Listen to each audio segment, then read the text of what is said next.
This is Mohanraj and Rosenbaum are humans. I'm Marianne Mohanraj. I'm Benjamin Rosenbaum. We are reputedly humans. Yes, so we claim today.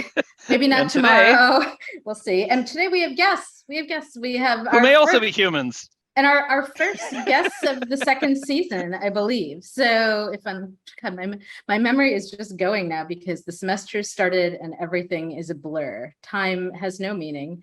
And Worldcon is this week, and I can't think of anything except all the things that I'm doing in prep for that. But we have guests. Our guests are from the Skiffy and Fanty show, our first podcaster guests. And we have Shaun and Brandon O'Brien with us, who are part of the larger team of Skiffy and Fanty. So, and I wanted to invite them on the show in part because I was thinking about podcasting as a new genre and what I don't know, I had a whole mess of thoughts. My resistance to starting to listen to podcasts, it took me years before when everyone else had jumped on the bandwagon and I was like, I don't know. And now I'm addicted to them, totally addicted. And what led us to start wanting to have a podcast. And part of it, I think, was I started being asked to be a guest on them. And I'm pretty sure, Brandon, I'm not positive, but I think you might have been the first one. I think Skiffy and Fanty might have been the first show I came on as a guest, as a podcast guest. And so there was that. And then I ended up recording with Mary Robinette Kowal and Brandon Sanderson for writing excuses. So, and by that point, I'd started to get hooked. But what I'd love to ask you guys to start off is to tell us a little bit about, well, maybe let's start with, how did you get started? How did you end up deciding to do this thing? And what did the podcasting landscape look like at the time? Maybe like give us a little context, because we're the newbies and we come to worship at your feet. So well, that's an interesting thing because Brandon's answer is going to be very different from mine because Brandon for Skiffy and Fanty is relatively new, although in Skiffy and Fanty years he's 1,000 years old. So yeah. My answer to this question is literally I like Shaun, and Shaun asked me if I wanted to be here, so I said yes. I mean, to be fair, that's literally my answer as well. So Marianne was like, "We're doing a podcast." I was like, "All right." That's how a lot of them start. I think when I started, or when I first got interested in podcasts, I think like Dragon Page and Adventures in Sci-Fi Publishing were the only ones that I knew of. The landscape was kind of small. There really weren't a lot of genre-ish related podcasts. I mean, there really weren't a lot of podcasts by comparison to today. And so I just was like, wow, this is a really cool thing. A bunch of people talking about stuff I like. I could do this, but I don't want to do it by myself. So I need to find a victim to come be on a show with me. And it took several years to convince my friend Jen to come on and do the show. And I started with someone else, and then Jen kind of came on, and then all these other people like stray cats just kept coming to the show and not leaving. And so, yeah, so for me, it was out of a desire to talk about a thing that I really enjoyed, because at that point, like, there weren't science fiction clubs where I was, like I wasn't going to lots of conventions. I didn't really have a community other than online to really talk about this stuff. And so podcasting became the place. And then I've been doing it for 10 years, and it's obviously very different now because there are, I don't know, probably thousands of genre-related podcasts in various degrees of hiatus. Yeah, and then Brandon kind of came in, and I mean, he didn't really offer any resistance to being on the show as a main host. I mean, I was always already interested in doing podcast stuff because I was doing minor podcast stuff around that time already. Anyway, I had a very short-lived review column on Cabbages and Kings before that went on hiatus. I had been on Skiffy and Fanty a couple of times to talk about a movie or a TV show here and there. And then I think what kind of stuck me on this team was Shaun and Jen just wanted like somebody to be more like regularly assisting them in having certain kinds of conversations. And I was like, yeah, sure, I like hanging out with y'all, but on one condition. I want to do my own. I want to do another thing as well because I was already interested in doing another podcast, which became one of Skiffy and Fanty's regular shows now, Righteous Kicks. Just because I wanted to continue talking about a show called Kamen Rider with the only other friend I knew who watched Kamen Rider. And Shaun was like, "Yeah, cool, do the thing, so long as we have you forever." And now they have me forever. Nice. So yeah. Yeah. So 10 years. 2012 you started then? 2010 was that our first episode? I think it's 2010. So actually it's Wow. 12 years. Oh my years. god, we're so old. The passage of linear time is actually very disturbing. I'm sorry to hear that for you. I mean, we've outlived, I think, most of the big name science fiction podcasts, except like Mhm. I guess Nerdist, which they don't count. They're like corporate. So, but I mean, like we've outlived like most of them. Just I think by not giving up, even when sometimes maybe we should. So- No, but I think people ask me sometimes for my students or whomever asks for like students secrets of success and perseverance and just continuing to do the thing goes a really long way, right? So Mhm. especially on the internet where things kind of bloom and die constantly. But if you just kind of stick around long enough, by sheer accretion, eventually people tend to hear about you. So 12 years, I'm going to have to guess. Well, actually, before we get into this, I have so many questions. One question is, can you give me just a quick recap of who your current team is? I'm sure you've had people kind of come and go, but I just want to make sure we get credit for everyone who's, do you have several hosts? You have, Yeah, and- we have like the main hosts are Brandon and I, which is Okay. like we're on the vast majority of the episodes. because And it was Jen, actually. You and Jen interviewed me back in the day. So right, yeah. So Jen was the main host, then Jen went on a hiatus for a bit and then came back, and then Jen now is doing like audio production for audio fiction podcasts and stuff, which is really fantastic for Jen. mhm. And then so Brandon and I are the main hosts. Then we've got Iori Kasano, who does Righteous Kicks, but also is making me watch lots of anime along with Brandon forcefully.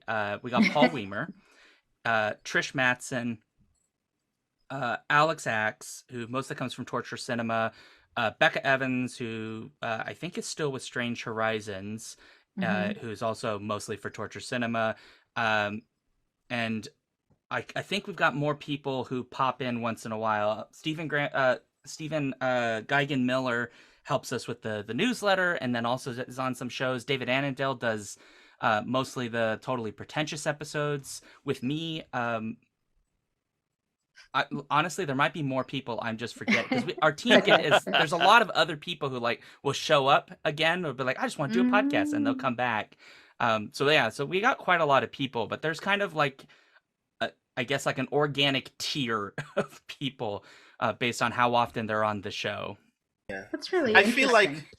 feel like a lot of how Skiffy survives as a podcast is that we have a very large crew of people who are essentially just in town whenever we need to record. Like we have so many people who are very interested in having all kinds of conversations, but because we're always busy, which is like one of the first things that obviously crashes a podcast when people are too busy to actually like join a call. It's often very fortunate to just know that one or two people just aren't busy or are definitely interested in the thing and are willing to make time to have a certain kind of conversation.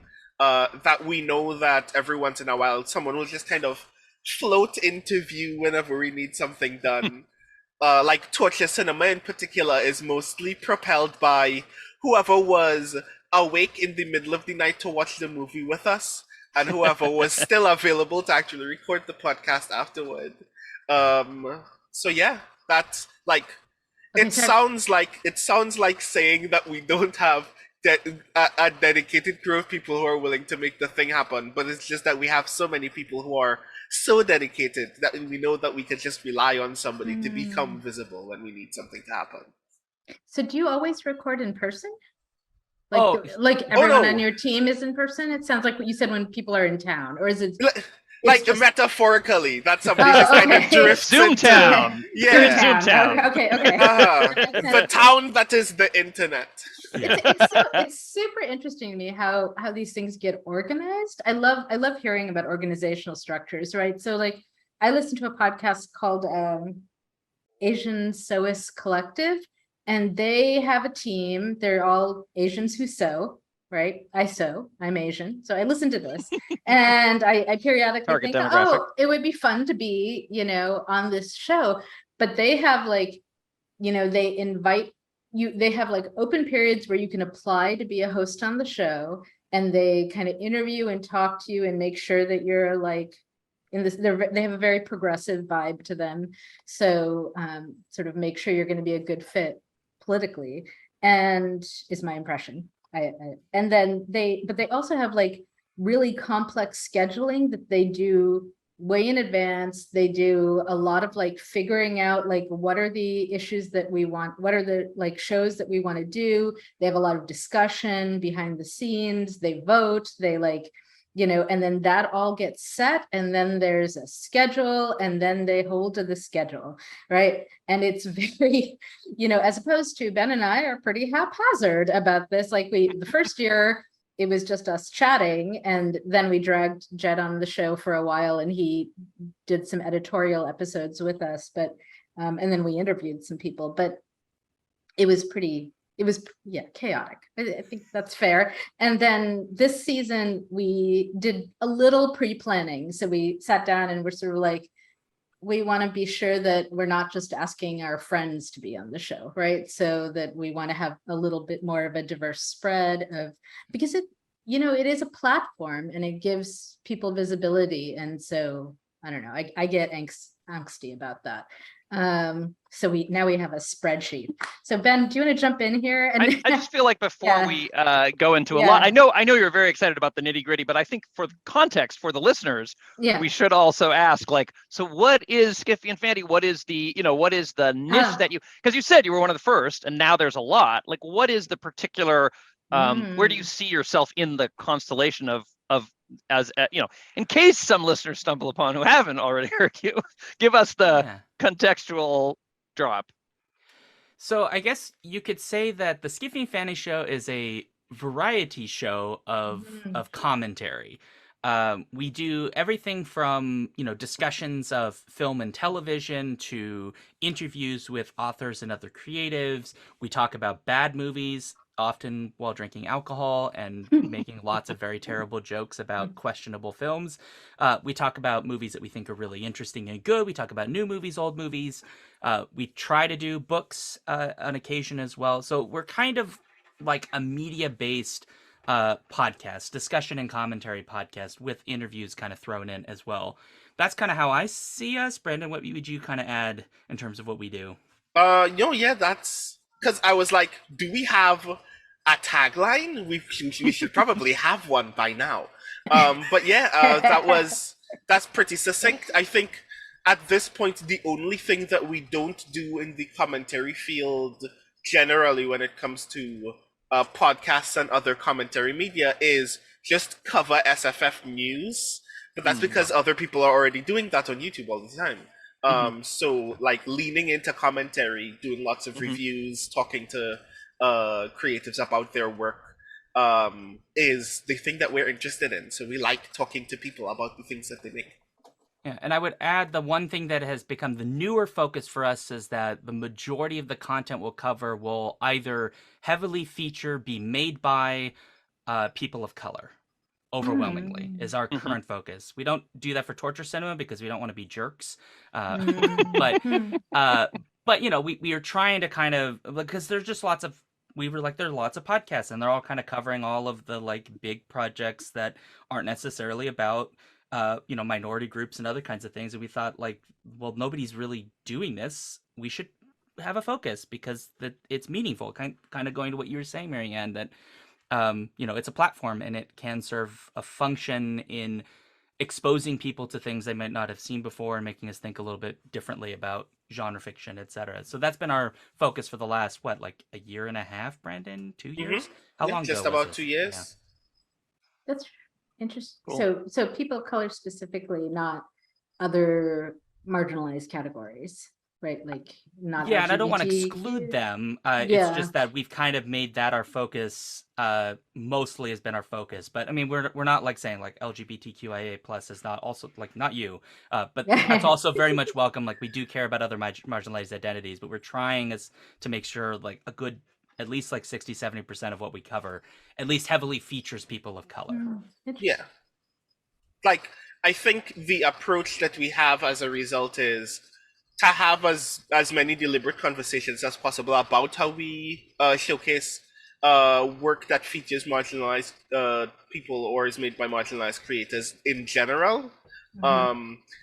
So even though we do lean towards including content by people of color, we're also considering all of those other marginalizations as much as possible, because intersectional representation is just as valuable.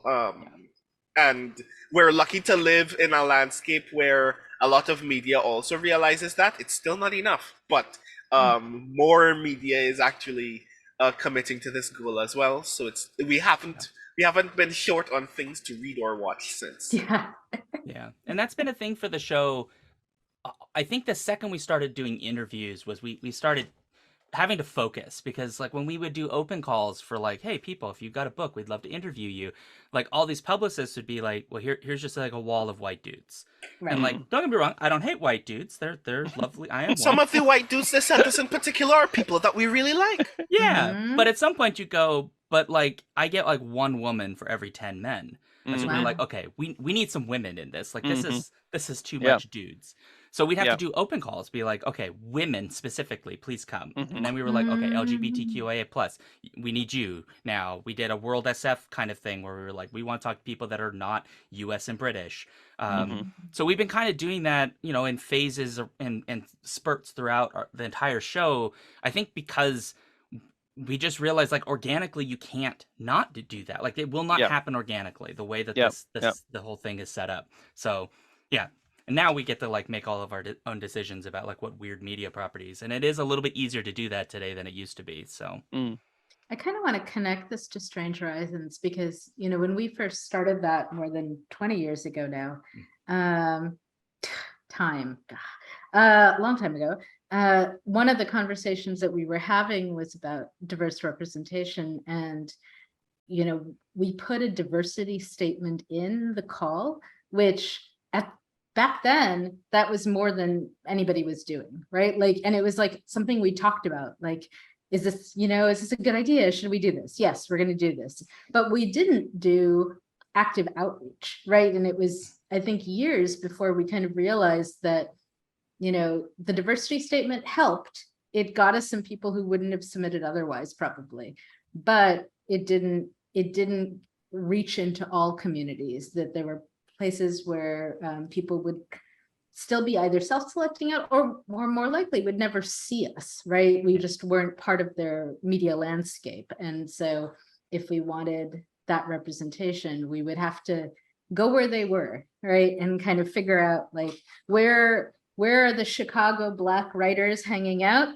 Okay, like I want to know, and then I want to make sure that our submission guidelines show up where they can see them, right? So, and it's not easy work. Like I hear this a lot, you know, I mean, I have a friend who was working on, like, he has a preschool that his kids go to that is in a wealthy area, and they're like, why don't we get, you know, we have all these scholarships for marginalized kids, and there's a poor community of bordering them that could go, but he's like, but they're not taking advantage of these scholarships and sending their kids to this fabulous preschool. And I'm like, well, how long is the scholarship form that they have to fill out? How long are the application forms?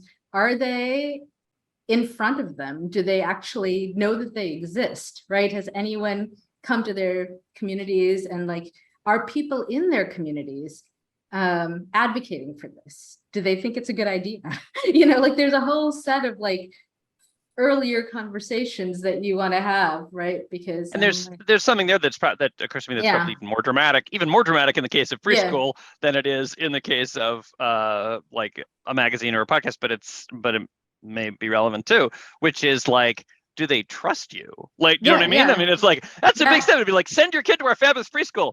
Okay. No, because I was thinking about that part in particular. The matter of trust is the first thing that's important. Like, there are lots of places that like take the like uptick of publishers and editors and magazines that have said they're going to do a thing, an undefined thing in the wake of BLM.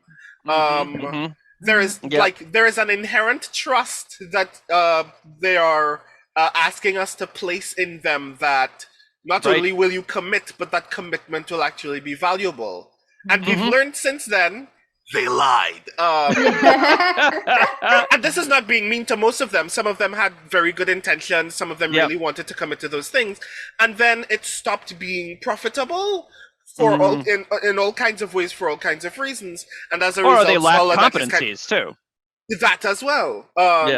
Or even more I hope that this hadn't happened to anybody, but in some dramatic cases, it may have actually been the case that that lack of competency actually hurt Black creators more than it would have helped.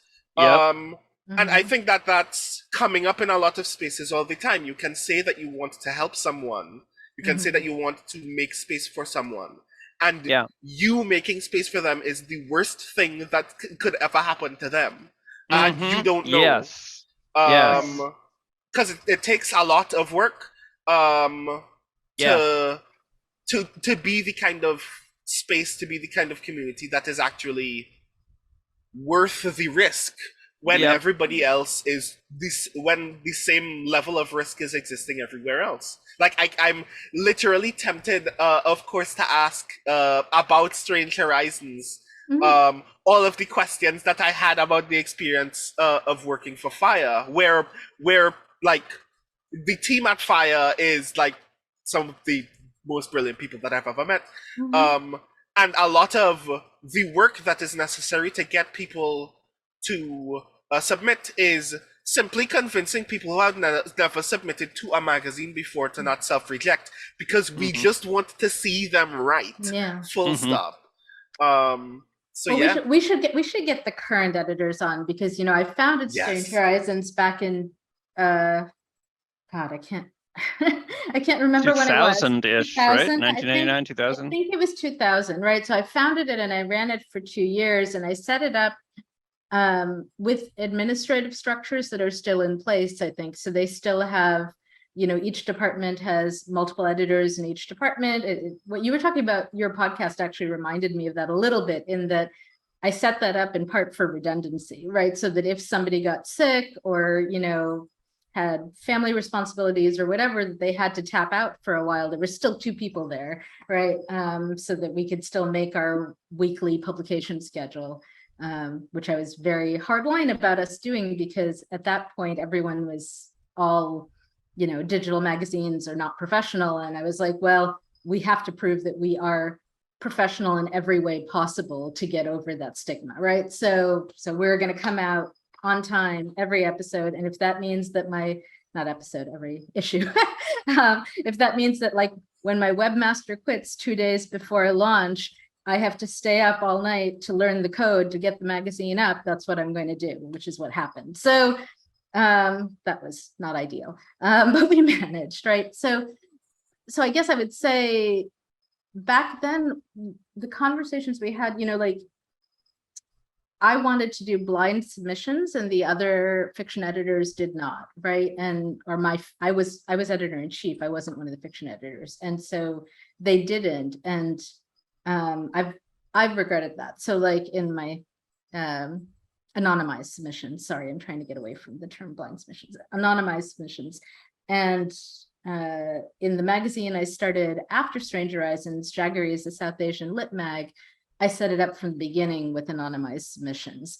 And so I don't know what Strange Horizons is doing now. So that's what I mean. Like, I'm not up to date on like, they've had a complete turnover of the staff by now, probably Several a couple times. times. Yeah.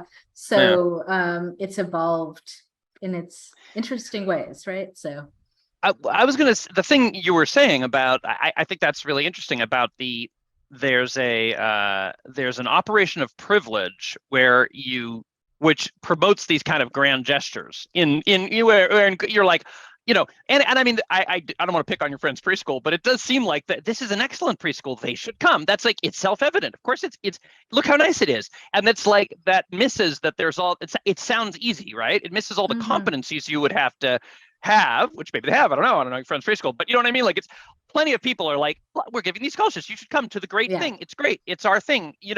There's no, like, as opposed to like, this is probably going to take a lot of work to make it a great thing for you, as opposed, you know what I mean? And because of this hierarchy, it's sort of like the default assumption is that the privileged thing is like the normal, standard, obvious, right? And like so I don't think we don't talk enough about like what happened, grand gestures that can set people up. You know what I mean? It's sort of like, you're like, you can be and then it's insufficient support. You put someone into some position with insufficient support, and then they, they crash and burn, and it totally counterproductive if you so don't do the work to actually.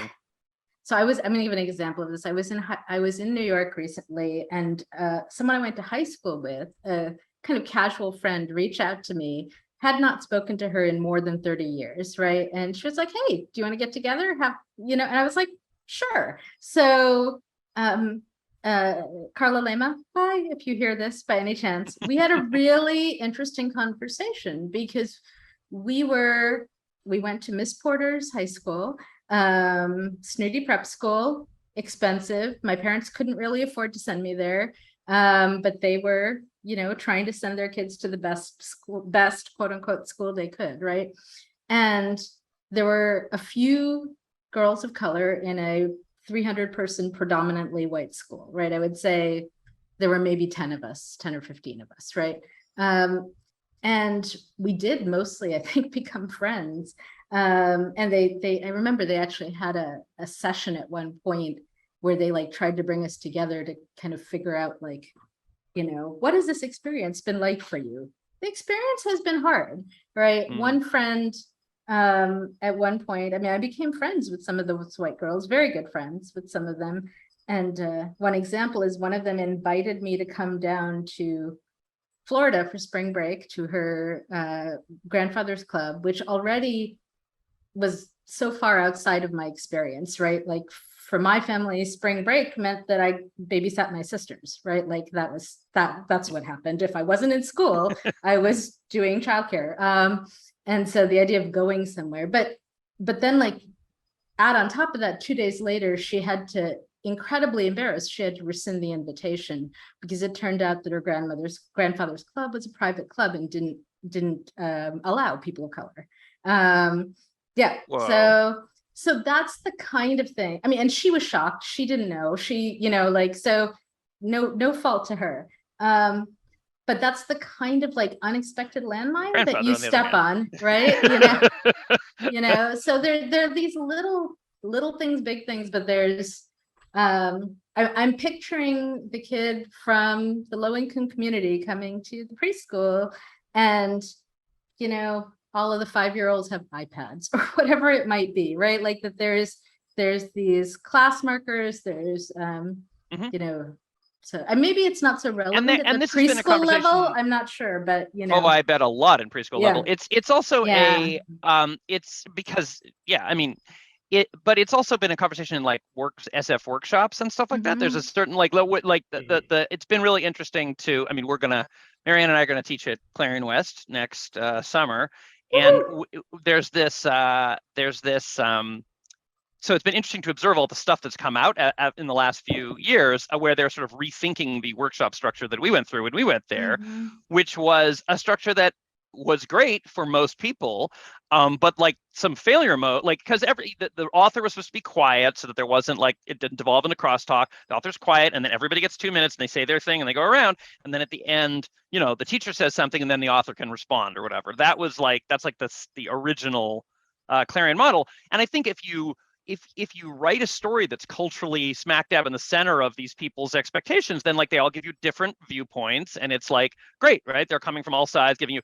But if you're like, if you're like, don't match their expectations in some way, like you wrote a story about something from your culture and it's not their culture, then you go around and listen to 70 people say, I don't understand this thing, you didn't explain it well enough, like that doesn't make any sense. And like you have to wait, like an hour before you go, so had I just been able to tell you that this is a thing, and like everybody does this and know that's real, and like accept that and then give me your feedback, like that would have been a better spent hour. Yeah. And so there are a lot of things like that where it's like it has to do with the fact, I think, with this unmarked state thing, right? That it's like you feel like why you don't need to, you just think the way you are in the privileged state, the way you are is like the standard, and so you don't. Yeah, I think I ran, Delaney was where I ran across that first, right? That he said the unmarked state was a straight white man, right? Like so that if and I think of it like the example I think of is if I say a doctor walks into the room, what most people I would contend will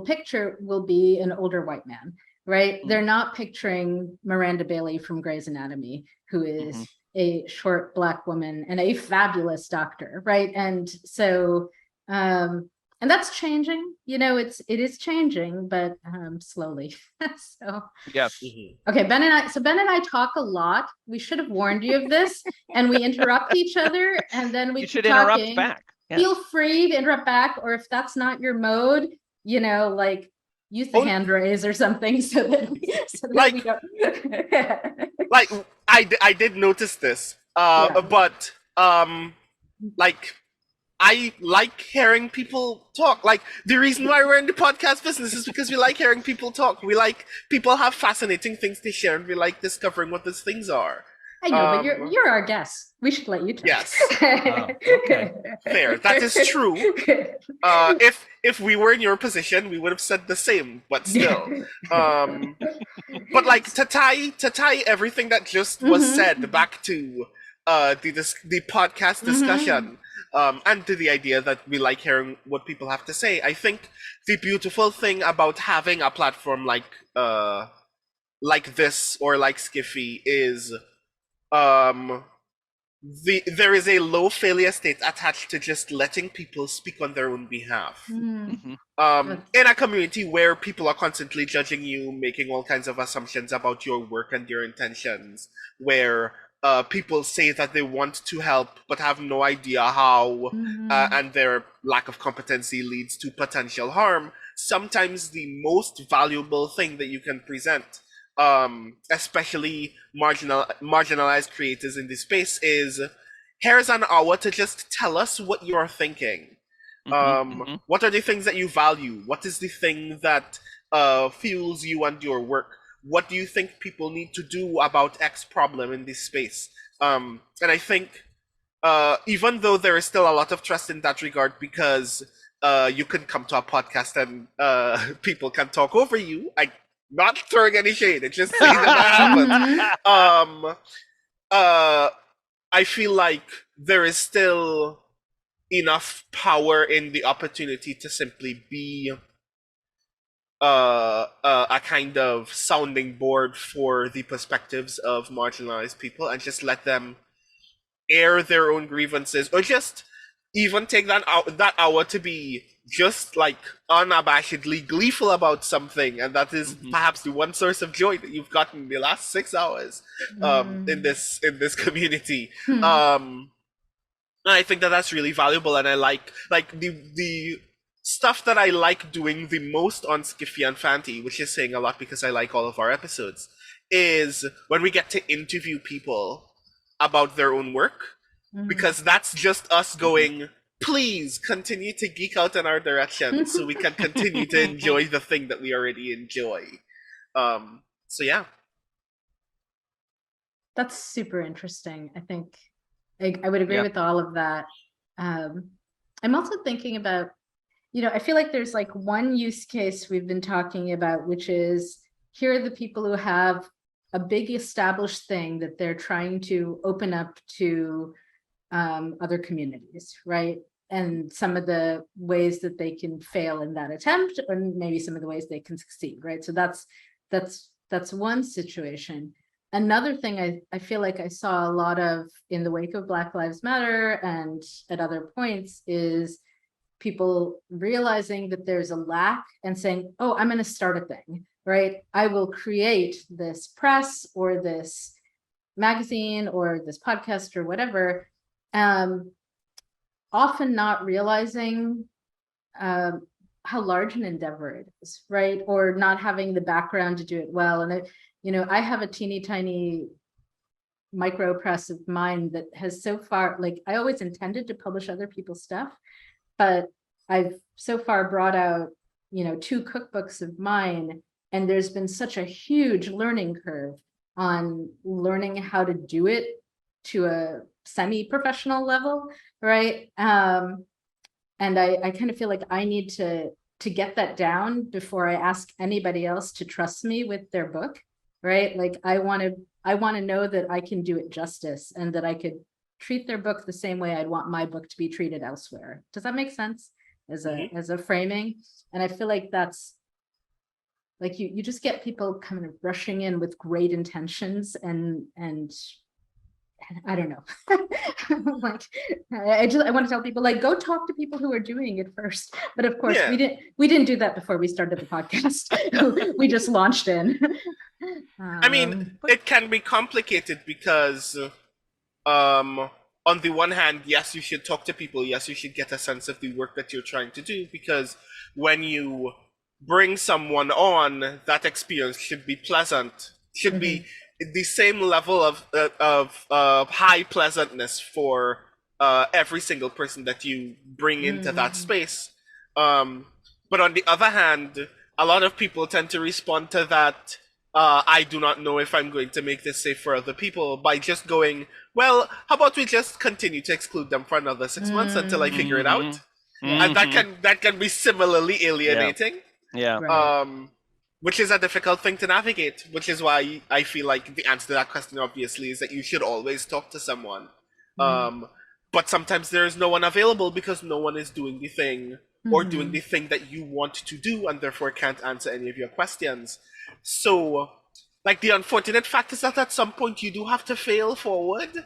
And it will affect other people negatively, to be sure, and you will have to take responsibility for that, knowing that while that wasn't your intention, you had a goal in mind and needed to aim toward it, which is like very traumatizing in its own regard for everybody involved. But yeah, I don't know. I mean, to give a silly example of the very first podcast we released in 2010, when I recorded it, I didn't realize that the final version had one person on the right and one person on the left. And it took me a hot minute to realize, because someone was like, hey, like, this is what's going on. And so I had to, like, learn. But back then, there weren't as many tutorials as they are now. Now, like, you can kind of figure a lot of this out. The technology makes it easier. But it is helpful. Shaun, I don't even know what you're talking about here. So you have to explicate this a little more. When you say one on the right, one on the left, what's the problem? So one voice would come out of your right ear and one would come out of your left. Yeah. So rather than it being in stereo, it would be in mono, but split on each side of your ear. Okay. Which can be a little bit discombobulating when you're listening. One of these days, we're gonna release an episode of the podcast where we do that on purpose, though. But... Yeah. Maybe.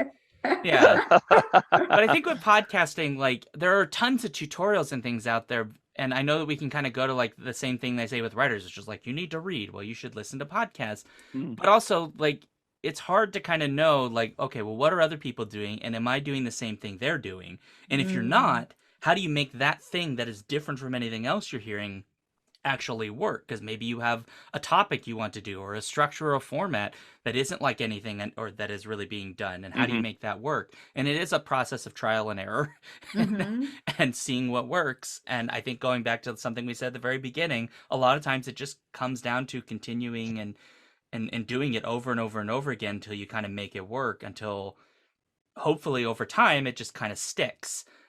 Or you try it a few times and it doesn't work and you quit and you go do something else like golf. I think for the technical issues, tutorials are great, right? Yeah. Like, and this is, in fact, I would love to collect from you guys. Maybe Darius can send you a little follow-up note after the episode, just asking for, are there YouTube tutorials that you find particularly helpful that you would want to point people to? We'd love to include those in the show notes. And I think about one thing we used to host on the SLF site and that I'd like to bring back are things like basics for indie publishing, right? Like this is what we mean by widows and orphans. These are margins. These are, this is a gutter, like that kind of thing, where I feel like 2 hours of reading through that would infinitely improve many indie published books, right? Like just that kind of like very basic technical stuff. But the kind of thing you're talking about, I do think is often like fail by doing, right? Like you learn, you do something, you mess up, somebody calls you on it, you apologize and, wipe the snot off your nose and, and do better next time, right? So I hope you haven't done too much damage in the process, right? So. Yeah, I mean, one hopes. You don't. I think there's like two responses to when you screw up. There's the response to the screw up that's not actually a big deal, which like a tech problem, like some minor tech issue. And the response to that should be, hey, thanks. We didn't catch that. We'll try to fix it for next time. I've had the opposite response to that, which is like basically getting snarky with me, which is why I tend not to say anything to people now when there are tech issues, because I don't know how they're going to react. But then there's obviously the other, like where you actually make you do a screw up, and we've had those on the show. We've gotten people's pronouns wrong, or mispronounced a name, or said something that maybe we didn't intend to come across as offensive or a microaggression, and someone has called us out on, and we have to kind of come back and say, hey, we screwed this up, etc. 99% of that stuff is solved by just saying, we screwed up, sorry. We'll try to do better. I mean, to be fair, with Brandon and I and the show previously, we've not done anything that I think is so drastic that it causes an uproar in the community, which I think would require much more in terms of correction. But I mean, we have people on the show who use they pronouns. I have screwed up and used she for that person several times, and I've used the wrong name several times. But it's really a simple thing to just kind of admit, you got it wrong, move on. And unfortunately, that's not necessarily how everybody kind of behaves in the community at large, in podcasting, or even within the genre fiction community. We kind of see that over and over. But I would say that's 90% of your response to errors should be I'm just going to fix it.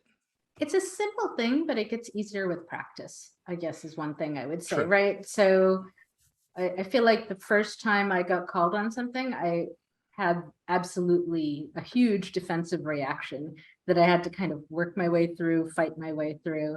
And I still get it sometimes, and I'm just more practiced at recognizing that that's what's happening. That oh, Marianne, you're embarrassed and you want to be, defensive and push back. Maybe you should step away for a moment and simmer down and think about what someone just said to you, right? So and it's never easy, I think, but you get better at doing it, I think.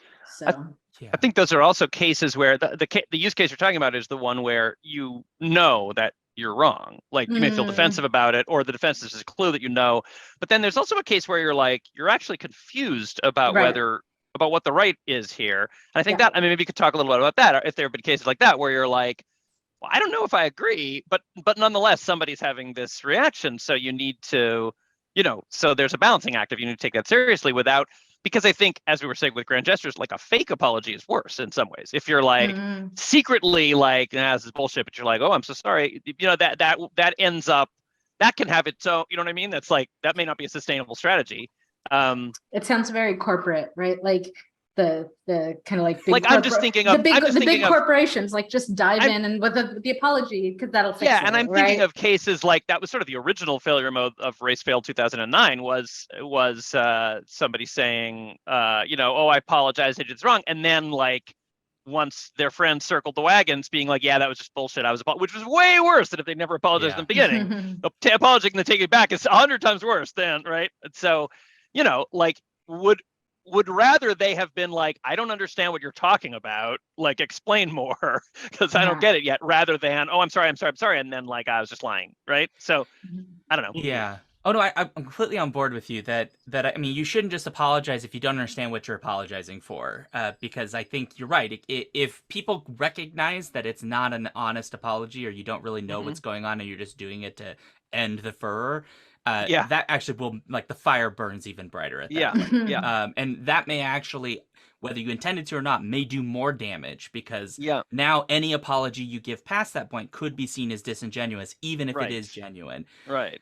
But I also agree that, like, I understand why people have the impulse to say, I'm going to apologize even if I don't understand, because, I mean, with social media in particular, like, sometimes people they're not patient about you trying to figure out what's going on, and they want your reaction right away.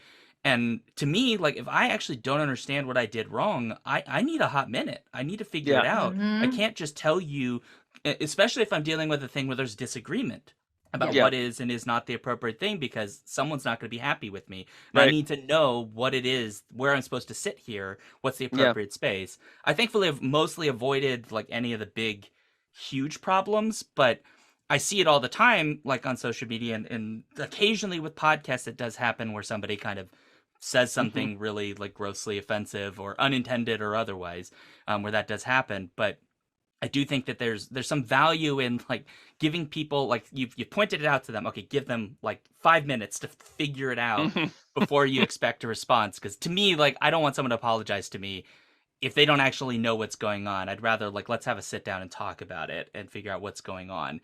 Because then, like, even if they didn't mean it, like, at least the apology is like, well, I clearly caused harm. Like, I apologize for that. But that's kind of my view. So I feel similarly, but, like, the internet is a very fragile place. And by this I don't mean that people on it are fragile. I mean the internet physically is fragile. And it becomes very complicated sometimes to like, navigate harm in certain ways, and it's very easy for people to, like, flatten that kind of complication. And I feel like, personally, my go-to when it comes to, like, I mean, again, I have similarly avoided most things, but that's because I'm non-confrontational at my heart. Shaun, however, is probably the kind of person that would love very much to pick some fights sometimes. No, but I am not. I don't want to pick fights. Come on. But, like, I feel like, and I hesitate to call this a middle ground, because I think that this is actually the ideal kind of apology in the situation that we're describing. But I think that more people should be willing to say, I didn't know what I did wrong, and I am now going to learn, and that's why I'm apologizing. A lot of other people would rather go all the way to the end of, I'm not going to apologize to you until I know definitively all of the ins and outs of this issue. Right. Like, sometimes it's enough to say, even if we disagree, I didn't mean to hurt you by saying the thing. And now I need to do more introspection about why I thought it was fine to hurt you. So that's a super useful framing. I was thinking about, like, what I often want from people is that acknowledgement, right? Like, that sort of. There are people who I viscerally disagree with, who I still don't want to hurt. I just want to disagree with them. It didn't need to get to that point. So It's interesting. I feel like in the classroom, when I'm teaching, this comes up every once in a while, right? And some cases, I have just misspoken, right? Like, I had a student once who, and, you know, huge kudos to them for being brave enough to do this, right? Who, like, stopped me in the hall after class and said, you know, Professor, I just want to let you know the way you phrased this trans-related thing was upsetting, and here's why, and so on, right? Like, you know, and I didn't understand it. Like, in that moment, I didn't understand it, but I've been a teacher for a really long time, enough to know that if a student is pulling you aside to say something, they're really upset at that point. So, you know, like, you know, to take it seriously, right? So, But I also get the opposite sometimes, where I'm in the classroom and the pushback is coming from, white people or men who are getting frustrated that the way we're talking about things seems to be making them the bad guys. And that's a very, I don't know, it's a different navigation when you're having that conversation, right? Yeah. Because usually I have not misspoken in that case, but they are mishearing, right? They're having the not all men reaction, or not all white people, or whatever, right? When we're talking about broader societal stuff. Does that make sense? It does. And while I'm not in a professional circumstance of experience like you are, I have also worked with young people, so I have similar gauges of experience. And I found that there is a difference between pain and frustration. Like, you can tell the difference between doing someone harm and simply putting someone in a position where they're frustrated. And in like the situation that you described there, where someone in the majority feels like they are being hurt when they're simply being frustrated, there is still a way to massage that. And sometimes the way to massage that is still an apology.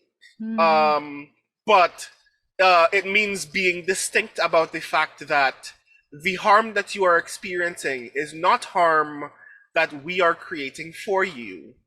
It's, if there is a harm, that harm is external, and now we're in a position to talk to you about that external harm. Like when white people feel like they are being made to be the bad guy about a thing, that's an opportunity to call them in and ask, why do you think that this discussion is about good guys and bad guys and not the consequences of certain kinds of structural actions?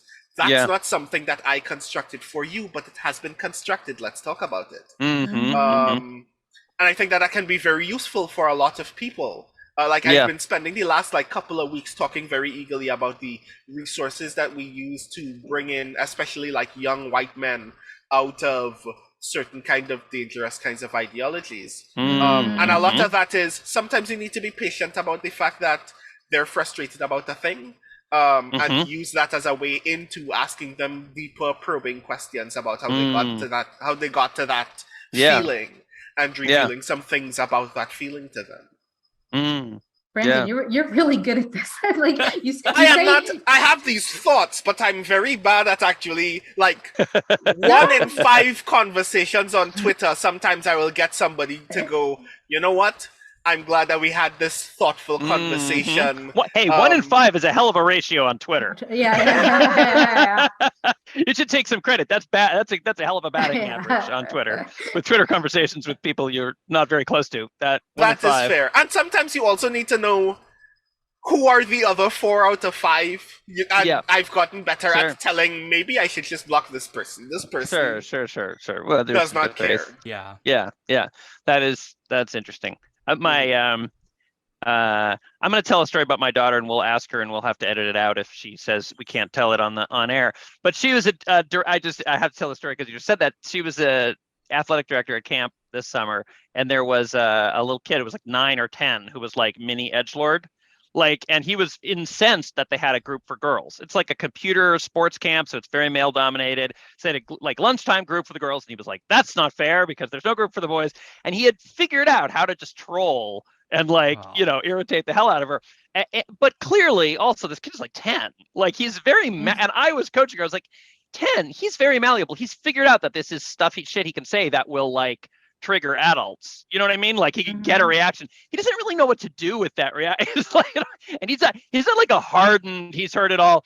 And so she went in there and had this long, and she had this long conversation with him where he kept saying stuff, and she would be like, "All right, you asked to see me about this. I'm not making you have this conversation. I can go." And he'd be like, "No." And he'd back up.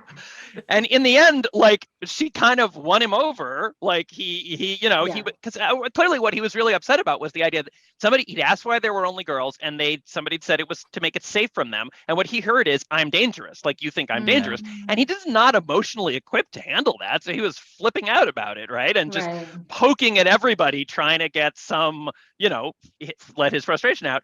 And, I don't know, she broke it down for him. And then later I heard from another staff member at the camp who was over, that after this conversation, there was somebody else was like misgendering, was like complaining about somebody who was non-binary, and it's like, why does it they pronouns? And little mini edgelord stepped in and go, no, their pronoun is they. And I don't know. Nice. With a 10-year-old, you could like flip them in one conversation from edgelord to SJW. So it was I was naturally very proud. Mini edgelord to SJW. Wow, that was phrasing. I had to check in with her about whether I could tell that story. So I want to add one more thing in, and then I don't know if we warned you guys, we often record for like 2 hours. We usually take a break about now. So if there's anything you want to say before we do intermission, I'm going to give you your opportunity in a sec.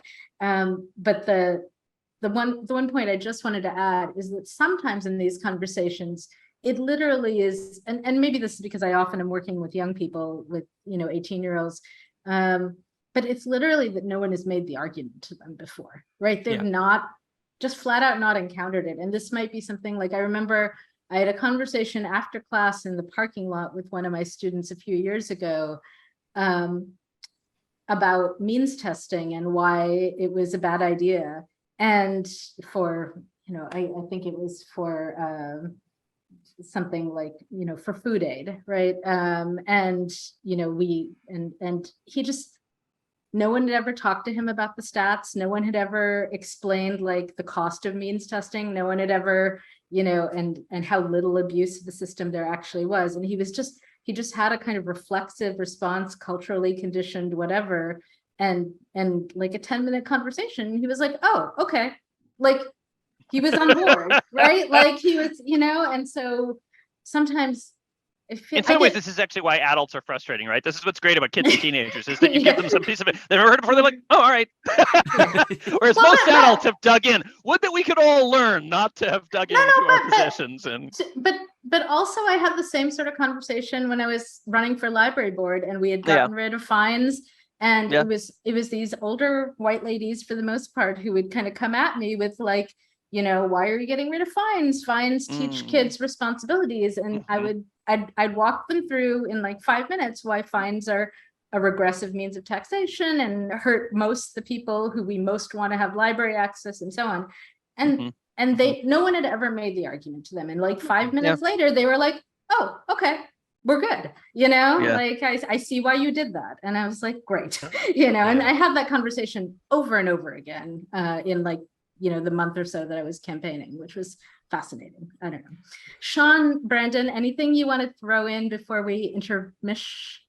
I was thinking about teaching, because like I'm teaching a science fiction lit class this semester, and one of the things that I decided to do is like the very first set of readings, I was like, this is like a deliberate intervention, because we're going through like roughly 100 years from like 1910s to basically almost the present.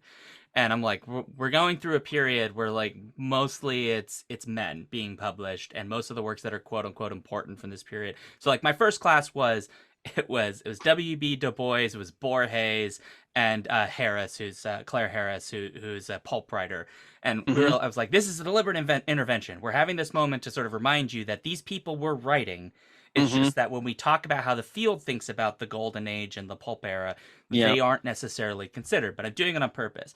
And then I started like explaining of like, but like, I want you to understand what is going on in this history. And I was like talking about like James Tiptree Jr. and how people were like speculating, like James Tiptree can't be a woman, and like all these things.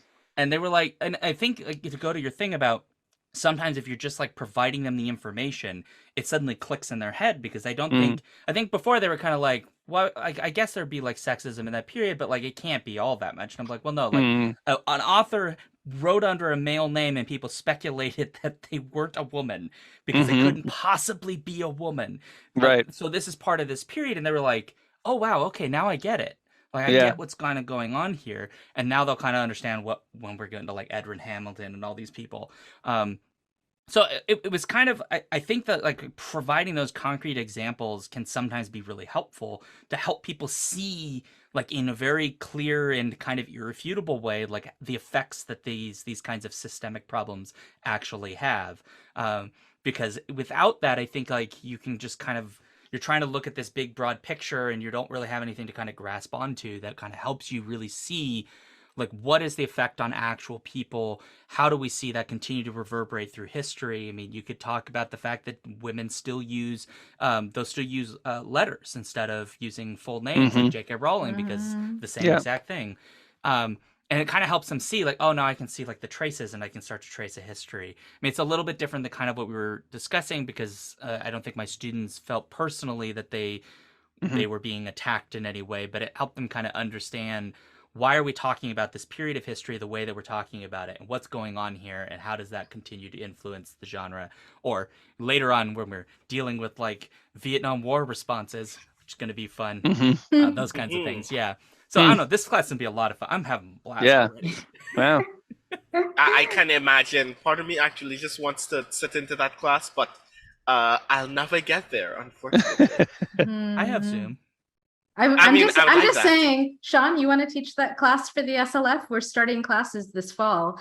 Talk to me, right? So think about it.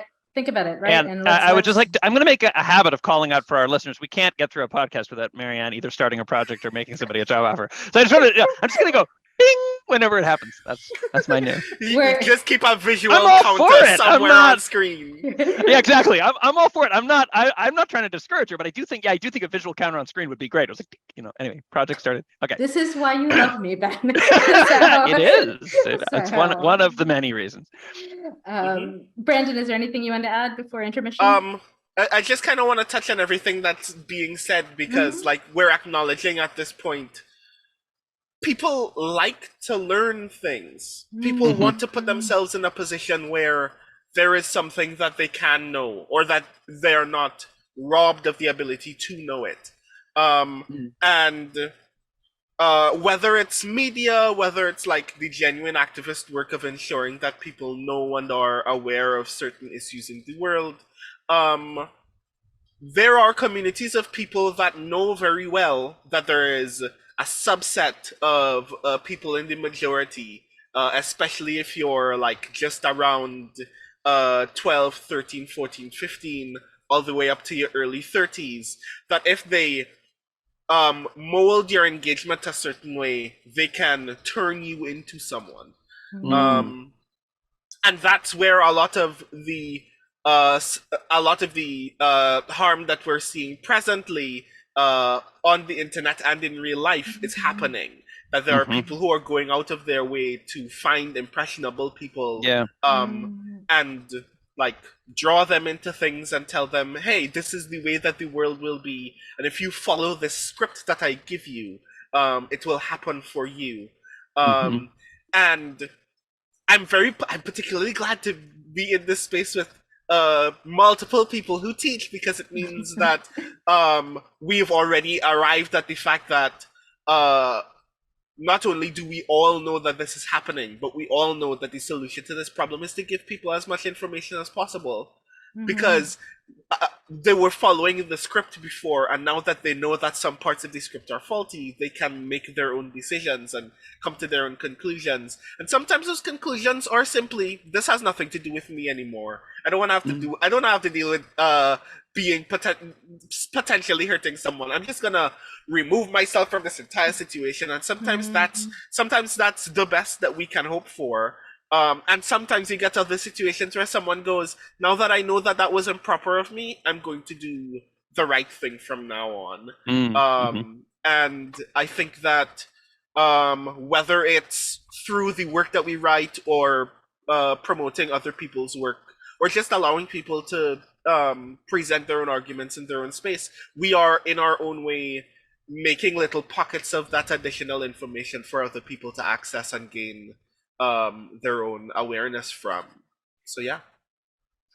Okay, well that's a great note to to go to intermission on. So we're gonna take a break, let our guests breathe for a sec, and we'll be back. I didn't even know there was a difference between. So there's a sweet onion and a yellow onion, and I didn't even know those were two different onions. Like apparently, I've been buying sweet onions and not yellow onions, and I just call them yellow onions. Now I know. This is your fault, Marianne. What is? Also, there's the 50,000-year-old mummified steppe bison. Everything is my fault, but what did you? What in particular? I saw your image of the proper use of onions. You're learning about onions, and I immediately disagreed with it. Excellent. But I realize it's not your image, so like I'm not disagreeing with you. It's not, but what in particular? Onion debate. Red onions, in particular. It says best for eating raw, and I know. Like, I don't hate them, but I would, of all the onions on that list, that's the last one I would intentionally eat raw. Really? Yeah. That's interesting. They're just really aggressive in terms of flavor for me. I wonder if you're sensitive to some chemical in their makeup or something. No, because like I think they taste mild to me. So it's interesting that you find them aggressive. So I wonder whether there's some biological. I feel like they have less of the back of the nose and throat sting, but they have a strong taste. Yeah. But not the like crying reflex is like stronger with white onions. Oh, no, also might be like really. It also might be like which ones you get. I also feel like it's like kind of depends on where you are and what they. I don't know if it's the same. That's possibly true. Yeah, because the places. onions do change in flavor depending where they're grown and those kinds of things. Yeah. I look forward to this onion discussion becoming the stinger of the podcast. I mean, onions are great. You know, and red onions are fantastic for pickling. I'm sure they are. I don't believe you about any onions, but Oh, you don't like onions? I don't like onions at all, unfortunately. You're like my brother. He doesn't like onions either. How do you not like sauces that use onions as a base? I'm pretty sure I won't notice in a sauce, but like onion solids. But eating them straight up, yeah. No, I totally understand. I mean, like I was the kid who chomped down on the onion rings, but many people do not want to do that, right? So, but as a base, but should you ever want to experiment with non-onion cooking? Jain cuisine doesn't use onions, garlic, or ginger at all because it's not allowed because they're because of religious prohibitions, and so they had to come up with other stuff. So. So they use things like asafoetida and which they call hing to get some of the same effect, but it's not the same. It's a challenge to make South Asian food without onions, ginger, and garlic. I will tell you. Ginger alone, I imagine, would be a high hurdle to cross. They're playing it on hard mode. The Jain's playing South Asian cuisine on hard mode. Yeah, absolutely. Okay. You guys ready to come back? Everyone's okay. I feel like we covered this topic in some depth. So as we're coming back, is there anything in particular that you would want to?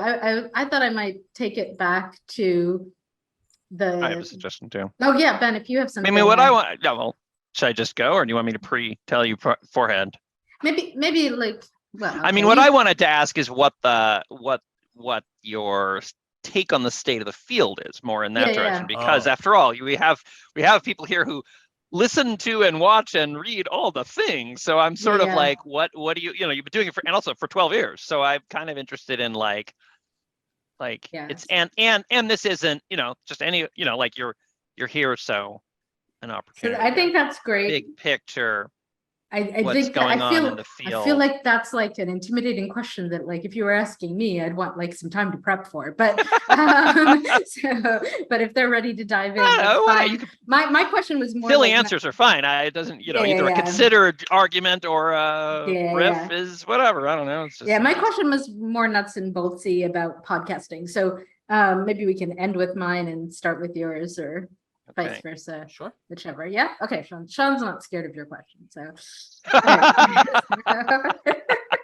I'm scared of what people are going to say to me. Oh, I like it. All right. Okay. So we're back from our intermission break, and Ben has a question for Shaun Duke and Brendan O'Brien, co-hosts of Skiffy and Fanty podcast, which you should all check out. So, well, I wanted to, since we have you here and you've listened to all the things and watched all the things and read all the things over the past 12 years. What I wanted was to hear your impression of the state of the field and what has changed over that time, and what is I don't know what, like, it's, you know, it's hard with the current moment to do it, but like as you look back in earlier historical periods and like these are the battles that are being fought or whatever, but where is, you know, that what's going on in Skiffy, in the Skiffy and the Fanty? Oh, well, so there's sort of like two ways to approach this question. I mean, I think obviously since we've had, you know, this medium has sort of settled itself in within science fiction and fantasy pretty well, that there are, you know, a constant slew of new podcasts being made. There's obviously video-based stuff that's being done as well, BookTube, etc., which I would say is kind of related to all of this. All of this, I think, is really fantastic to watch because we're seeing more fan productions being made, and we're seeing more people getting into the conversation, people that otherwise might not have maybe participated before. We're seeing more international folks getting involved. All of this wonderful stuff. The biggest thing that I would say that has been the most disturbing shift in podcasting has been watching how quickly corporate media got involved and how much that has drowned out fan podcasting, broadly defined, because the mechanisms that now exist to make a podcast find an audience overwhelmingly support people who have money. Or pre-existing fame. We've done nothing to make our podcast find an audience. Like, we just keep recording and putting it out there. Which is why there are 12 of them. That's right. So could you talk a little more about, like, what should we be doing if we had money we wanted to throw at this, which we do not? Or if we don't have money, which I think is where you're going with the question, how will fan podcasts survive and thrive? Or what are the mechanisms that keep that have led to the corporatization and so on? Well, I mean, the biggest thing that made it happen is like they found out they could make money. You know, I think like in the early days, you would see like news stations were like, oh, we could just like take the audio from this video production and release it as a podcast. It takes minimal effort because you just take the sound, convert it to an MP3 and put it on, and then you can stick ads on it. But now you have all these like podcasting companies and producing companies and these networks and services, and overwhelmingly most of those are going to privilege either people who have already pre-built an audience by doing a lot of the hard work to do it, or people who have a pre-built audience because of their fame, which could be a factor, or people who are spending money. And if you, I mean, this is not inherently a problem. Like, people should be able to make a living making cool content. I think that's fantastic. My biggest concern is the amount of the problem is when you don't have access to those resources, the money, like you just can't break into this, and so it's a lot harder. The number one thing that people can do, I think, in fan podcasting is engaging in the community, but that can be sometimes exhausting because it's a lot of work of constantly being present over and over and over, pushing out there your stuff, but you're still competing against people who have, by comparison, basically unlimited resources. So, you know, that the number one thing is, if you're going to make a fan podcast, I would say, is get your mind in the right space, which is you're not making a living at this. It's not going to happen. I mean, maybe you'll get lucky and it will happen, but it won't happen. If you get lucky, you'll have a Patreon that does well enough you can like pay hosting and maybe pay like an editor, that kind of thing. Mostly, I think that folks just have to approach this on a more organic level. Because without the funding, you really can't afford like a social media manager and, you know, hiring a production company and then like hiring someone who's going to be like your marketing, because we're talking in the order of like thousands upon thousands of dollars. And let's be honest, most people don't have that, right? So it's a little sad, but I mean, it's like half sad, because on the one hand, this is all going on and it makes it really hard for anyone who's kind of small. On the other hand, most people are fine being small. They don't need 10,000 listeners. They're fine with like 300. And that kind of makes them happy because they have a good community. And I think if you have good engagement with an audience, like, the number of people sometimes doesn't really matter because the engagement's enough. But I think part of the problem attached to this is just like you need some sort of motivation, and that motivation cannot be fame or money. Yeah, I think, you know, you're making me realize that we should do a pitch, which is, you know, so Monarch and Rosenbaum are humans. we do spend some money on it. Ben and I don't get paid. Haha. But we got paid once. We did? Yeah, we did once. We did. Anyway, go on. All right. I'm not sure what you're referencing, but we don't typically get paid for recording this podcast, but we do pay Darius to do our production work, and Emmanuel Henderson for the SLF helps with social media. So we pay those people, and that money comes out of SLF grants that we apply for, because we're a nonprofit and we get some grant money, not a lot. And applying for grants also takes time, so we have to pay our grants person. But and from membership is actually kind of, and that's where we're aiming towards long term, is, you know, to have this podcast sustained by SLF membership. So if you're not a member, it starts at $2 a month. And if you like this podcast, that's a great way to do it. In theory, we also have a Patreon for the podcast specifically. I suppose if you only want to support the podcast and not anything else the SLF does, you could do that. But I was going somewhere with this.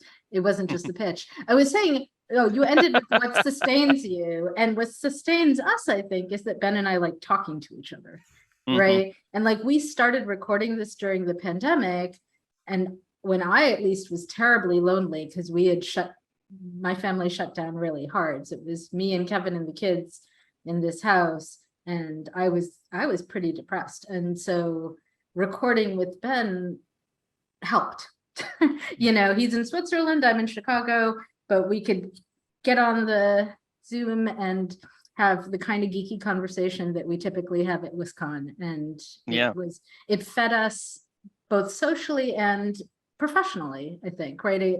It helped with, like, you know, our motivation to keep working on our books and so on. Yeah, just reconnecting. And that's sort of like, I mean, I think that's a sort of a truism about marketing things for writers in general, is it's like, it's very draining if you do stuff just to do it. Like if you're trying to make yourself post on Twitter because you ought to, then it's draining. If you go where, you know, you have if the thing you pick to do is like rejuvenating, it's like, well, I would do this anyway, you know what I mean? It's we're gonna actually, we wouldn't do it anyway. It's even more so than it's like, I was gonna say we would have these conversations anyway, but we wouldn't actually get around to having it's self-reinforcing, because having the structure means that we talked a lot more than we usually do, and but then it just felt like it was worth it in and of itself just to have those conversations, and then it's just gravy to post them. So you know, I want to kind of reference, we had this conversation at one point about you know, Ben is Jewish, and we were going to record on the Sabbath, and I was like, is that okay? Is this work? And we had a whole long conversation where he was basically like, this is not work. This is, you know, replenishing and rejuvenating, right? So, am I summarizing that reasonably well? Yeah, that's about right. Yeah, I mean, you know, there's a couple of ways of doing Judaism. One is you have very specific rules that are based on like the physically observable objective things. Like there's a list of 40 things.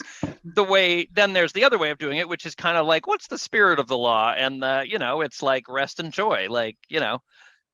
So like. So I admit we have go ahead, Brandon. Yeah. This may have been like, what, 6 or 7 months ago, Skiffy and Fanty recorded our State of the Podcast episode.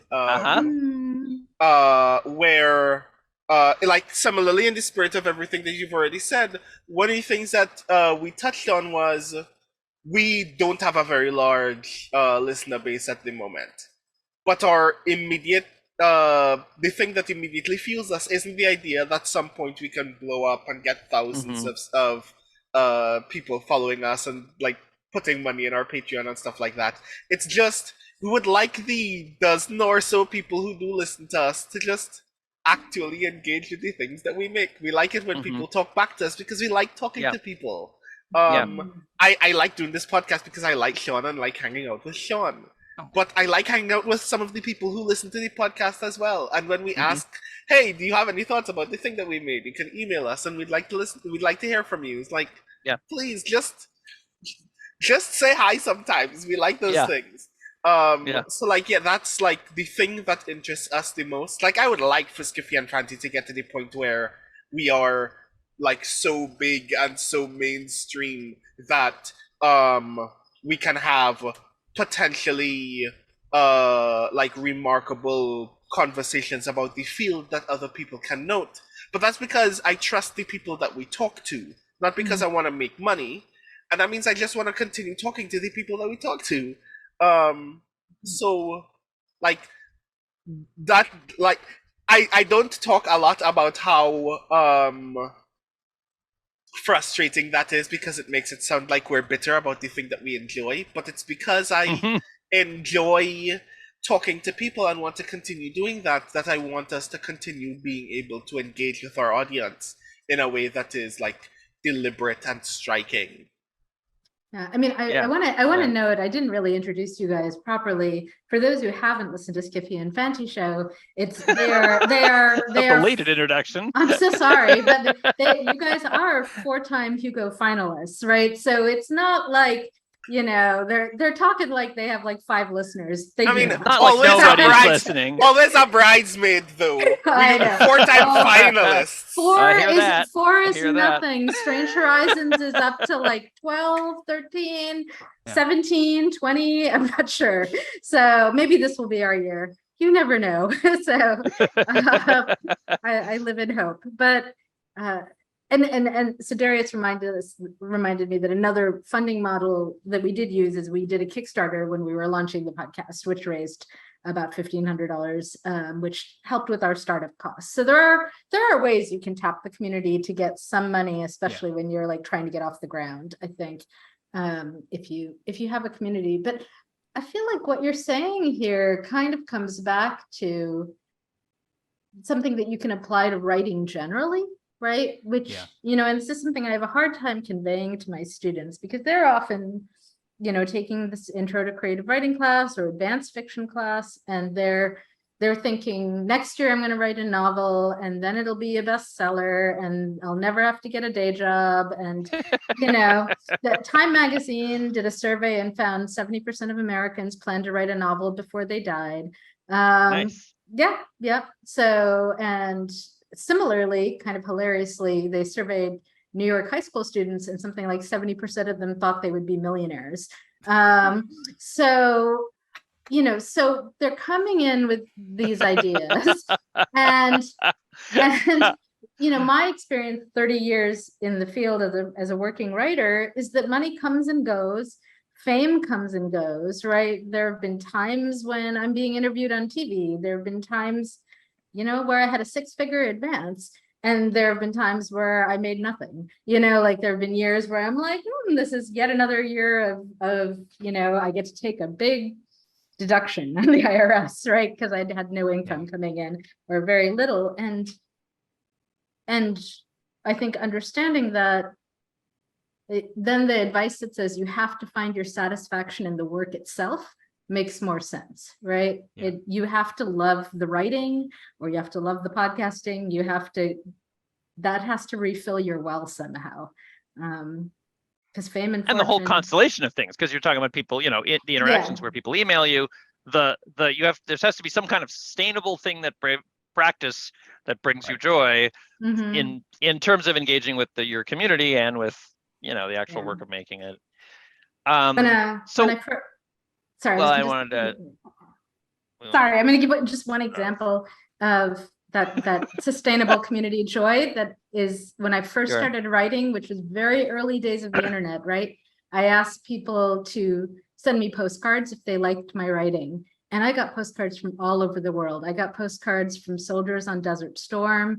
I got postcard from a scientist in Antarctica. I have them all in a box, and I still look through them every once in a while when I'm like super depressed about my writing. I like pull up my box postcards, and I'm like, all right, someone went to the trouble to like write this and put a stamp on it and stick it in the mail. Right. So what are things like that might be a good, like, for Skiffy and Fanty would have been things like that, would have been moments that you know, of connection or recognition or whatever that have been you know, important. Oh gosh, that's a hell of a question. Or maybe learning, also moments of learning, or, you know, anything where, you know, but that the connection with the. Well, I think like it seems obvious, but, you know, when we started the podcast, I mean, we had nobody. Like, I think like 9 people listened to when we first really started releasing episodes, but it became like a way for, a really good friend and I to like communicate, kind of similar to what you two were saying, because we'd lived at different parts of the, the world, or in this case, different parts of the country. Yeah. And now, like, almost like a lot of my very good friends happen to be on the podcast, but with the exception of Paul Weber, almost none of them live near me. And so I can't, this is the way I get to see them. So like, I love Brandon. Yeah. And but he lives in Trinidad. So Yeah. I can't just I'm go in there the middle whenever of the I want. Atlantic. No one can find me. And, especially during like COVID, like, I mean, I can't even go to conventions where I might see some of these people.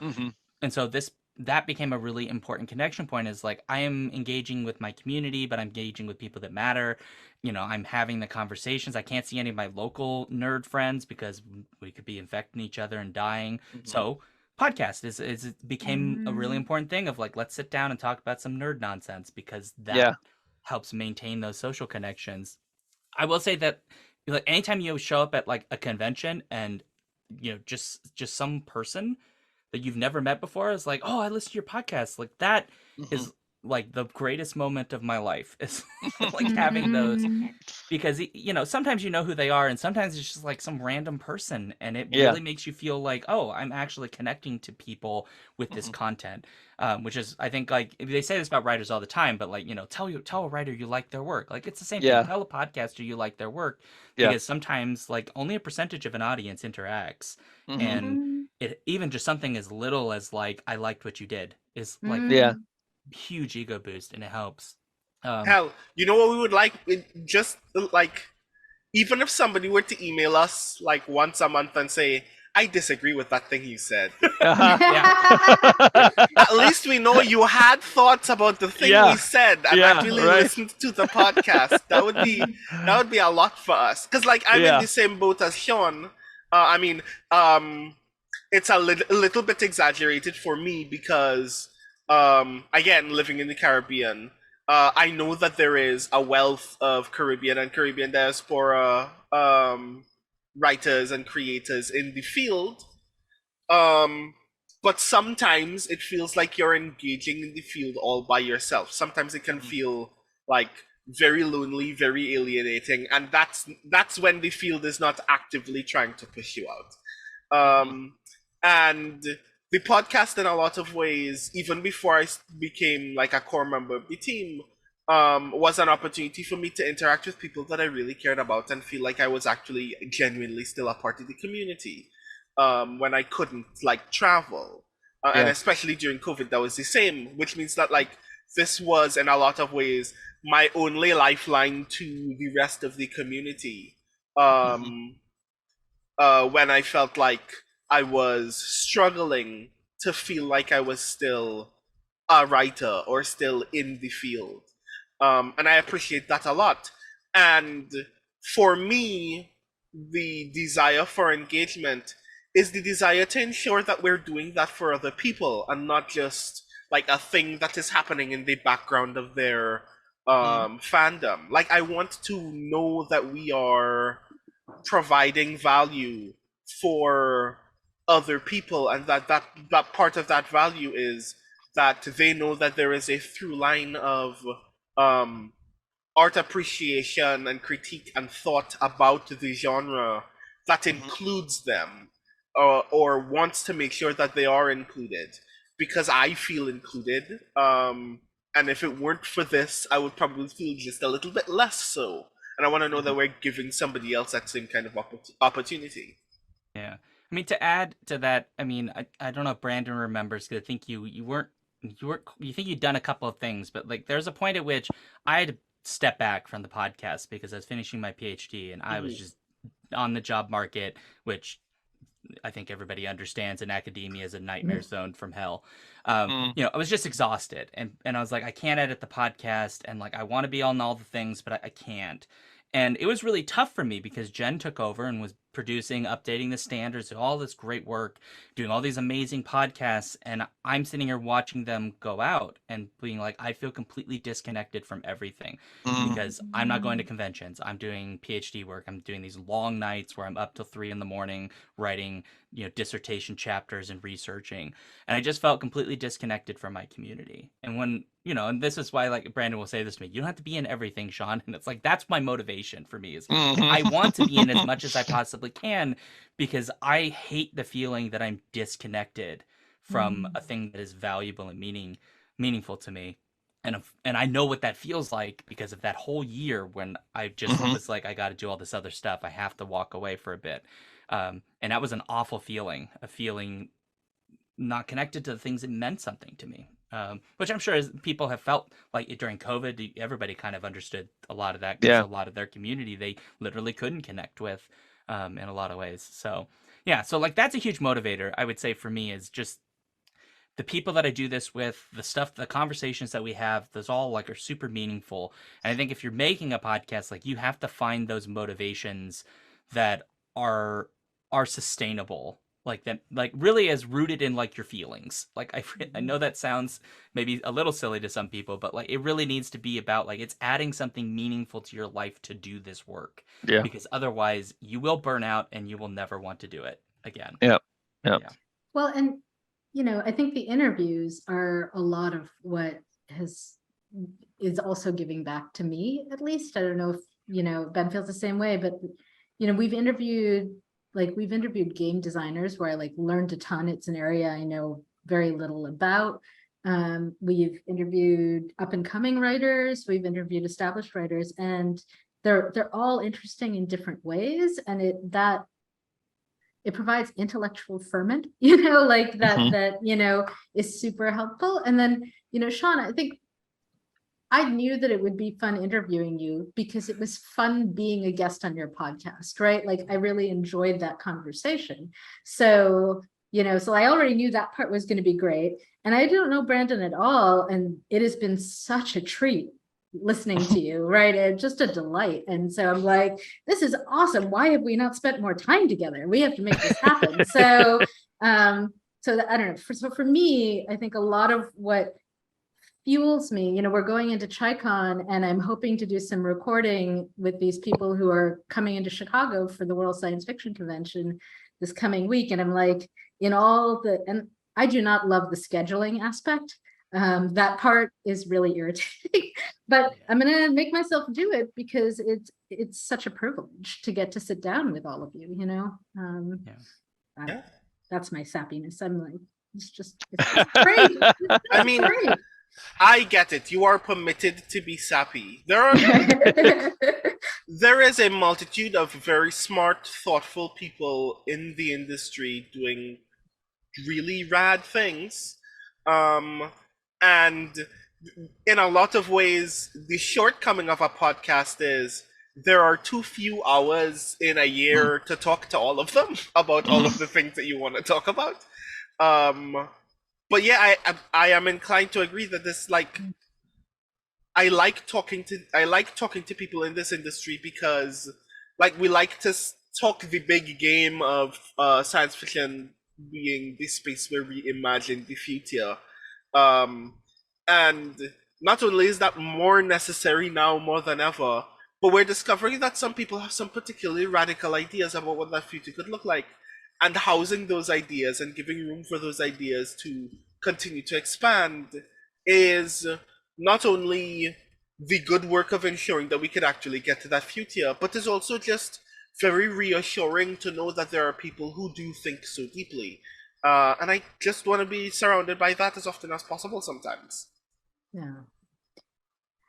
I kind of want to ask you guys, we've touched on this a little bit, but if you were going to say like what has been the most challenging parts of doing this podcast for 12 years, right, for Shaun, and somewhat fewer for Brandon, like what comes to mind? We've talked about what fuels you. Like for me, scheduling, like setting aside time, like there's too many things in my life where I have to do the administrative work of organizing it. And I just get burnt out on that, right? And I have, like we want to start these classes at the SLF, and we're like about to launch them, and I like need to set aside half an hour to like sit and like just do the paperwork basically to get them up and going, right? And it's somehow so much easier to go and cook something or garden or even write fiction than do that. So what about you? I think for me, the biggest problem is like general burnout. I am doing a lot of stuff. Arguably, and probably Brandon will argue with this with me at some point, if not now, too much stuff. Too much stuff. Yeah, you should drop some stuff for real. I know, and some of that is things that, like personal things that are complicated by immigration, which is a whole other monstrosity. But yeah, just like general burnout, just hitting that point where you're doing way too much and you just don't want to do anything. I've had moments where I'll just sit downstairs and I will binge watch something on TV because I have no motivation for literally anything else because I am so mentally drained, which is a problem for the podcast because that means like episodes need to be edited and released, and I'm the primary editor for the show at the moment. So I would say like that's the number one thing. Some of that is you could probably head off before you like got started in podcasting by like reviewing what your schedule is going to be and like how often you're going to release, and maybe starting small before you build up. And some of that is like it's just going to happen to you, and it's okay to just pause for a little bit because you're not going to sustain yourself if you like have a breakdown or you end up like super depressed or something because you're too burnt out. That would be like the biggest challenge has been that overall. So yeah. I don't know, Brandon, what about you? It's a similar experience of burnout for me as well. Yeah. I do far less than you do. Because you do too many things and you should really drop some things. But like burnout happens for me as well, just because like sometimes all of the other business of getting to the point where we actually get to talk to each other can be a little bit overwhelming. And when you pair that with everything else that is happening in the world, sometimes it just kind of gets to you and you feel kind of like you're drowning in stimuli, and you're like, I want to get to the point where you just get to talk about the thing and then edit the thing and put it out into the world. But I also just want to sleep for another hour or two. And like trying to figure out like my own way to balance that has been a very slow process, but like I've been working back to the point where we get to do the thing that we enjoy. Because again, this is the only thing sustaining me through like that same experience. Like that's a particularly like sorrowful part for me, is that the only way to resolve the overwhelming feeling that I have is to record an episode of the podcast. So I need to get to that point. It's kind of like being in the desert and you're seeing the oasis and going, but I'm too tired to get to the oasis. But you need to get to the oasis so you don't die. So yeah. So yeah. Yeah. I'm not saying we should turn this into a group therapy session, but I had one thought for Shaun, maybe, because I am also very prone to doing all the things, and I had years of friends telling me to drop stuff, which did not work for me. And I understood where that impetus was coming from because they were seeing me overwhelmed and panicky. But it's only like in the last few months that I've come to understand the dynamic of what I think is going on, which is I have ADHD, and part of what is a really common pattern for people with ADHD is that they take on more and more tasks so that they bump up their adrenaline, which gives them this sort of dopamine rush that puts them in a mental state where they can actually do the tasks and complete the tasks, right? So you get used to being kind of buzzed on that and in this state of constant panic, like barely suppressed panic. And that's what makes your life function. And so the idea of like dropping some tasks is like, oh, well, then I'm just going to shut down completely and nothing will happen, right? So that doesn't work. And I mean, I have to admit, what has helped me has been A, meds, and B, like gardening and, you know, like exercise and better ways of getting myself to do stuff rather than being in a state of barely suppressed panic. So this may not resonate for you at all, but I'm like the newly converted person who's just like figured something out, and I'm like, I want to tell everybody about it just in case it's helpful. And I don't know. And I also think grad school is its own weird mental place, right? Because it can be so isolating.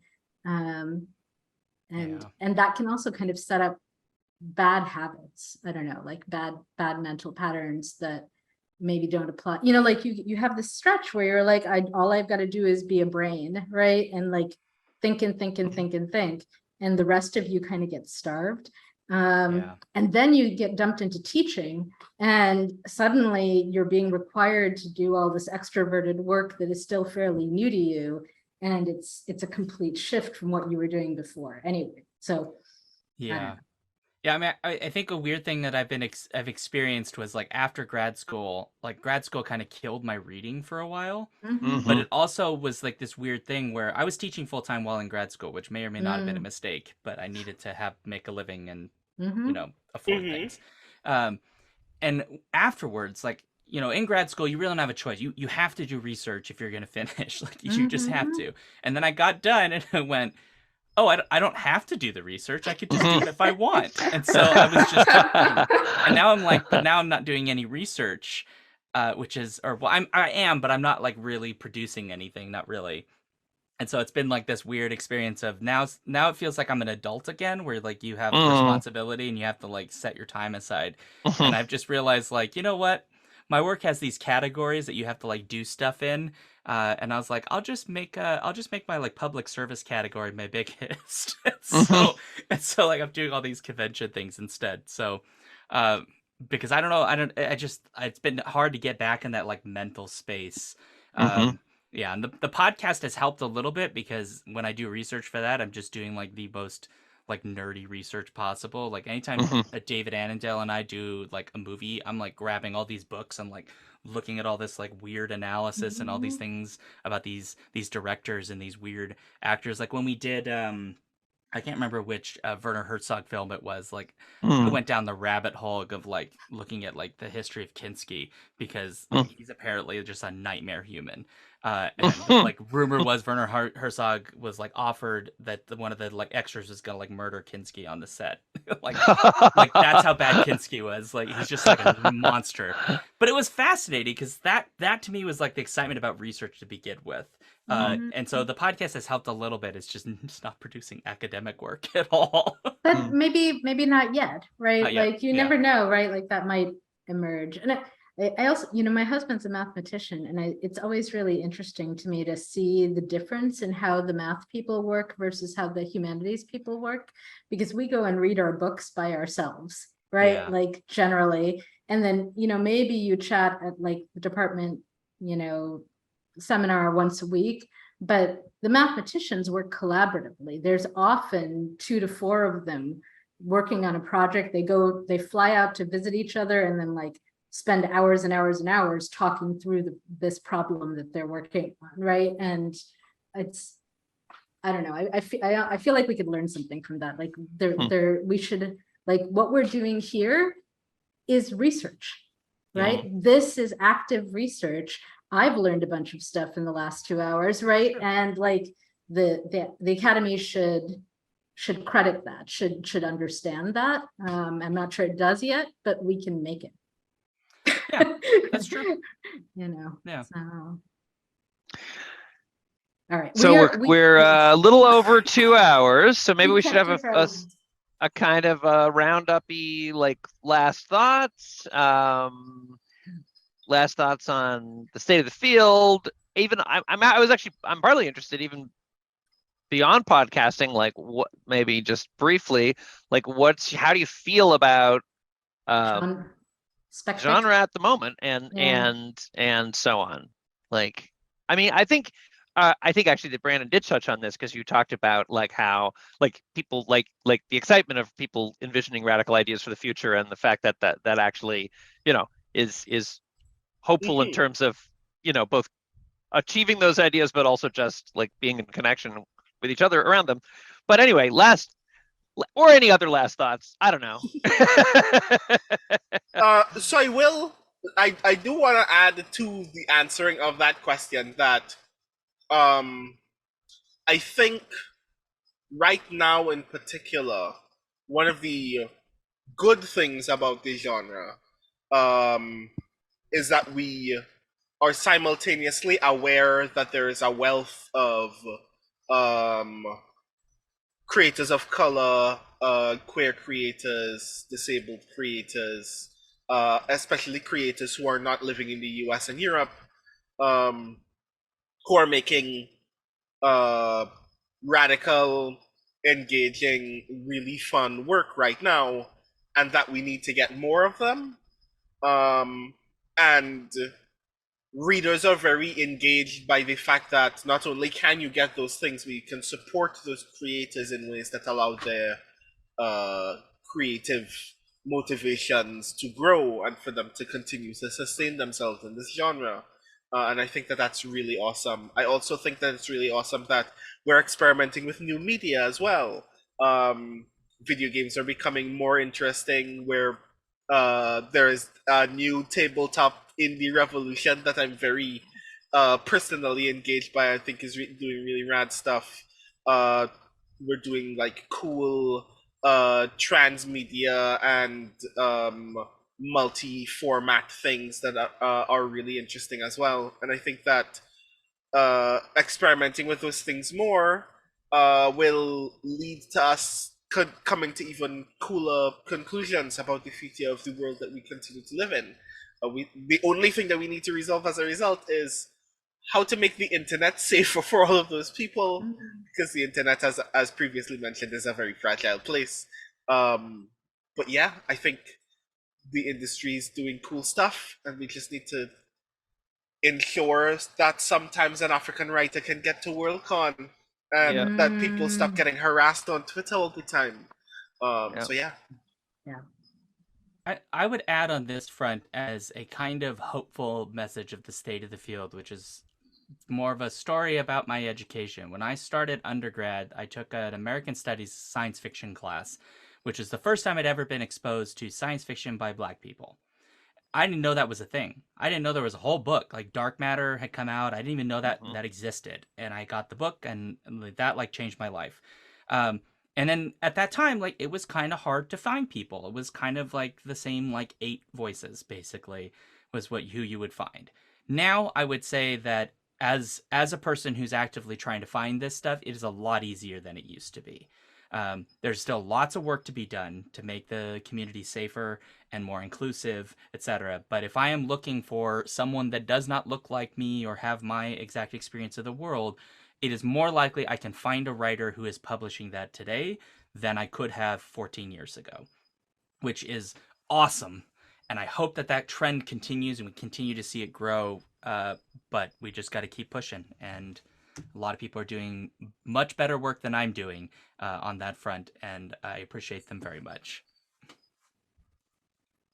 Well, I guess we should wrap up. Are there any last things you want to plug? I know, Brandon, I know you're like a performance poet and a fiction writer in addition to everything else you do. So do you want to tell our listeners about anything you have coming out or have out?